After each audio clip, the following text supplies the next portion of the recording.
सरसा। पूज्य गुरु संत डॉक्टर गुरमीत राम रहीम सिंह जी इंसाफ फरमाते हैं कि इंसान जिंदगी में अगर तमाम खुशियां चाहता है, अंदर बाहर की चिंता को खत्म करना चाहता है, तो अपने पीरो मुर्शिद के वचनों को सुनो व उन पर अमल करो। ये घोर कलियुग का समय है और लोग मनमते चलते हैं। गुरुमुखता व मनमुखता दो बातें होती हैं। गुरुमुख जो गुरु पीर कहे उसके अनुसार चलने वाला। पीर फकीर क्या कहता है?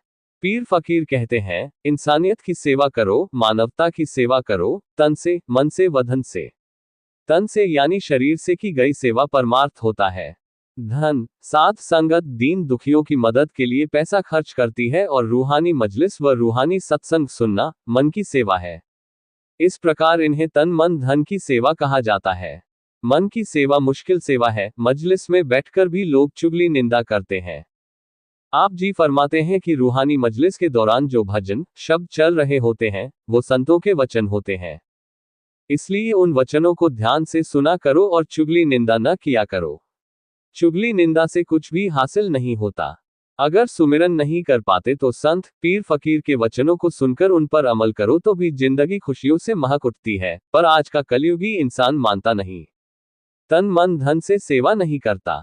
अगर इंसान दीन दुखियों के इलाज में पैसा खर्च करता है तो ऐसा व्यक्ति जब तक जिएगा आपको दुआएं देगा। इसलिए सत्संग सुना करो और अमल किया करो, फिर सद्गुरु के नजारे मिलते हैं। आप जी फरमाते हैं कि इंसान के अंदर बहुत सी कमियां होती हैं, कोई भी इंसान परफेक्ट नहीं होता।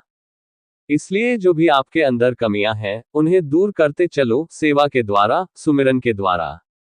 जैसे जैसे कमियां दूर होती जाएंगी, वैसे वैसे आप मालिक की दया मेहर रहमत के काबिल बनते चले जाओगे और अंदर बाहर खुशियों से माला माल हो जाओगे। कभी भी अहंकार ना करो, अहंकार को हमेशा मार पड़ती है। इस कलियुग में लोग दूसरों की चुगली निंदा करते भी हैं और सुनते भी हैं। इतनी हिम्मत नहीं होती कि ऐसा करने वालों को रोक दें। आपका दोस्त अपने माँ बाप की निंदा करता है तो अगर आप सच्चे दोस्त हैं तो उसे रोक दो और उसे समझाओ कि जिनकी तू निंदा कर रहा है, तेरी रगों में भी तो उन्हीं का खून है। इस कलियुग में निंदक की बात अच्छी लगती है, पीर फकीर की बात अच्छी नहीं लगती। क्योंकि पीर फकीर सच्ची बात कहते हैं और सच्ची बात लोगों को बिच्छू के डंक की तरह लगती है। आप जी फरमाते हैं कि अगर आप में कमियां हैं तो सद्गुरु पीर फकीर के वचनों को सुनकर अपनी कमियों को दूर कर डालो। निंदा चुगली न तो सुनो और न ही कभी करो।